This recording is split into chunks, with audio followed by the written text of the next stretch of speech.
God. Opo, pupuntahan nga natin ngayon si Dee! Bago nga kami makapunta sa kanila, ang dami namin pinagdaan. Kasi talagang bumabaha talaga sa kanila, no? First time ko kasi makakita ng ganito, kaya hindi ko alam yung mararamdaman ko. Kaya naman, from D to D.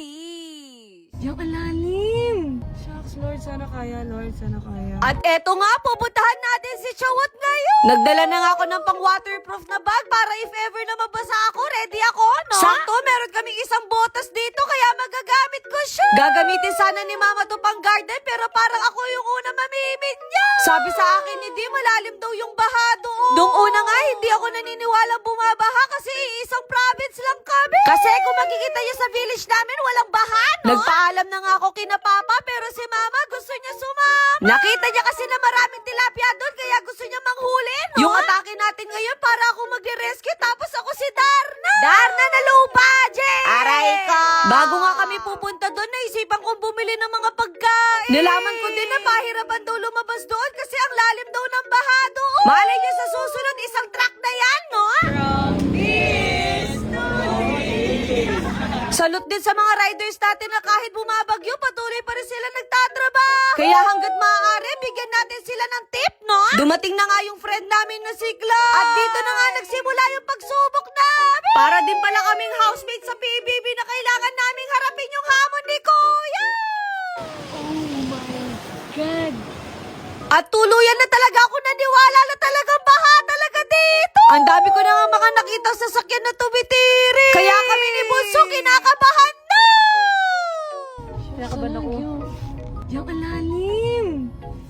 Shucks, Lord, sana kaya, Lord. First time ko kasi na-experience to at totoo talaga nakakakaba. May palibre sakay pa nga dito. What if dito na lang ako sumakay, no? 6 na baha yung nadaanan namin at nakasurvive kami. Akala ko tapos na yung hamon sa amin ni Kuya, pero meron pa pala. Kailangan nga namin dumaan dito sa eskinita kasi lubog na doon sa isang daanan nila, Chawo. Kaya shoutout kay Kuya kasi sinamahan niya kami dito, no? Noong una nga parang nagsisisi ako bakit ako nagbota. Pero parang tama yung desisyon ko kasi palalim ng palalim yung tubig. At sana ma-appreciate ni Chawat na kahit bumabaha, pumunta ako dito, no? After 1, 2, 3, 4, 5, 6, 7 years, nandito na kami. Grabe, akala ko hindi na kami makakadating. Si tita na nga yung bumungad sa amin. At talagang nagsusori pa siya sa akin na ganito daw yung naabutan namin. Nako tita, maarte man ako pero yakang-yaka ko yan, no? Sobrang sipag nga ni tita kasi nakabukas pa yung tindahan niya. Gusto ko sanang mangupit kaso baka hindi na ako makabalik dito. Nako, para magiging tindera na naman ako dito, no? Hoy, wag ka magreklamo. Pinapasok na nga kami sa bahay nila at grabe yung pinagkaiba sa last punta namin dito. Para nagkaroon sila ng swimming pool sa loob. Sana pala nagdala na ako ng swimsuit, no? Kaso baka merong magalit.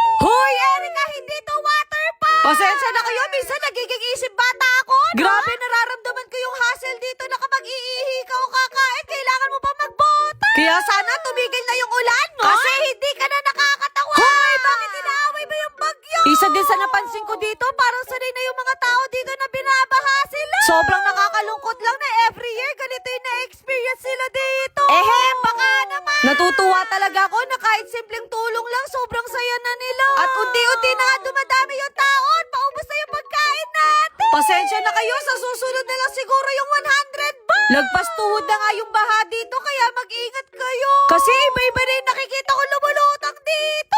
Lalo na maraming sakit na pwede makuha, no? At kahit yung botas ko, hindi na rin kinaya. Sabi ni Di, kahit bumagyo, magkasama pa rin, no? Hindi na talaga mapaghiwalay itong dalawang to. Kaya pagbalik namin sa bahay, agad din kami naghugas. Sumakay nga kami dito sa kolong-kolo kasi meron kami bibilhin. Kailangan ko kasi makabili ng tilapia para hindi magtambo yung nanay ko. At grabe, kahit saan ako pumunta, may tubig pa din, no? What if gawin ko tong resort tapos yung entrance fee nasa 200 pesos? Sigurado ako mababankrupt lang ako, no? Siguro kung sinama ko pa yung nanay ko dito, baka mag-alala lang ako sa kanya. Sa mga hindi nakakaalam, favorite ko talaga ang tilapia. Masarap to prito tapos sasawan mo pinakuran. Pagbalik nga namin sa bahay, nakawala yung mga tilapia ko. Yari talaga ako sa nanay ko nito. Kaya wala akong choice kundi hulihin sila uli. Hindi ko alam kung makakain ba to kasi chikiting pa sila. I-comment nyo naman kung anong masarap na luto dito, no? Kapag pala maliit ang tilapia, mas mahirap silang hulihin. Yari!